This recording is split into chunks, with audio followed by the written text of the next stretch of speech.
right hand. Drops the former star Golden Gloves boxer. And then he eats a boot. Sabin up top, missile drop kick. Sabin simply too quick at this point in the matchup for both Theory and indeed Waller, who is getting rocked around the ring. Running knee on the apron. Now back to business against Waller. What a spurt.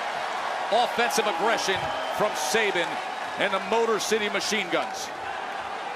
And that energy is starting to peak. We're going high risk. Baseball slides as they send him into the barrier.